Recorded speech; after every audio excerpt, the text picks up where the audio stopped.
Hello everyone. સો દર વર્ષના જેમ આ વર્ષે પણ પાછી બોર્ડની એક્ઝામ આવી ગઈ અને સાથે સાથે બોર્ડની એક્ઝામ સાથે થોડું સ્ટ્રેસ પણ.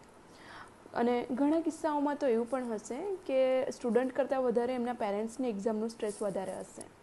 પણ એક વસ્તુ છે કે ક્યારે પણ સ્ટ્રેસને એકદમ બંધ કે ઓછું કરી શકાતું નથી.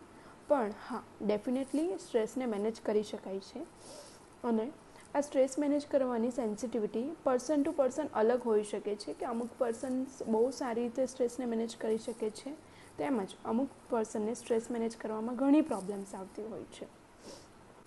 સો બેઝિકલી ખાવાનું ટાઈમ પર ખાઓ કે પ્રોપર ઊંઘ લો, વધારે ને વધારે રિવિઝન કરો, ટેન્શન ફ્રી રહો, એવું તો મોટે ભાગે બધાને ખ્યાલ હશે.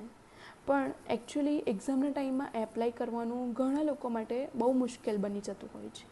સો સાયન્ટિફિકલી એકચ્યુઅલી શું કરવું જોઈએ? સૌથી પહેલાં તો સ્લીપ. હવે સ્લીપના અવર્સ બધા પર્સન ટુ પર્સન વેરી કરી શકે છે, પણ એક રિસર્ચ પ્રમાણે એવું છે કે જે ક્વોન્ટિટેટિવ સ્લીપ છે એના કરતાં qualitative sleep is much better. So આ ક્વોલિટેટિવ સ્લીપ છે એ એવી સ્લીપ છે જેના પરથી તમે ઉઠો પછી એકદમ ફ્રેશ લાગે. એ અમુક પર્સન માટે જસ્ટ 4 to 6 અવર્સ પણ હોઈ શકે, એઝ વેલ એઝ અમુક પર્સન માટે એ 7 to 8 અવર્સ પણ હોઈ શકે છે. બીજી વસ્તુ, સ્લીપ અને મેમરીનો ઘણો ક્લોઝ રિલેશન છે. ઘણીવાર એવું થાય કે સ્લીપ ડિસ્ટર્બન્સ થયું હોય જેના લીધે આપણે જે વાંચ્યું છે એ પણ યાદ ના રહે, અથવા તો જે વાંચીએ છીએ એમાં કોન્સન્ટ્રેશન બરાબર ના રહે, જે મેમરી પ્રોબ્લેમ આપણે એને કહી શકીએ. Next is healthy food. Definitely Swiggy અને ઝોમેટો બંધ કરીને જસ્ટ તમારા ટંગને નહીં પણ સાથે સાથે તમારા પેટને કે સ્ટમકને પણ ગમે એવો ફૂડ ખાવાનો આ ટાઈમ છે.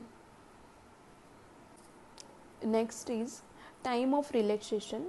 In between your reading, relaxation is also necessary. Relaxation મતલબ એવી કોઈ એક્ટિવિટી જેમાં તમારે તમારું દિમાગ બહુ નથી લગાવવા પડતું.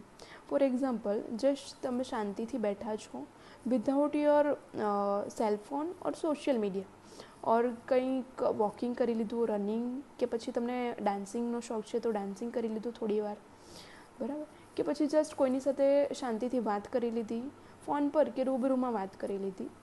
That is relaxation. And last but not the least, તમારી રીડિંગની પેટર્નમાં કે કોઈ પણ ડેઇલી એક્ટિવિટીમાં કોઈ એટલો મોટો ડ્રામેટિક ચેન્જીસ ના કરશો કે જેના લીધે તમને એડપ્ટેશનમાં કે એક્સેપ્ટન્સમાં પ્રોબ્લેમ્સ થઈ જાય. Okay, thank you and all the best for exams.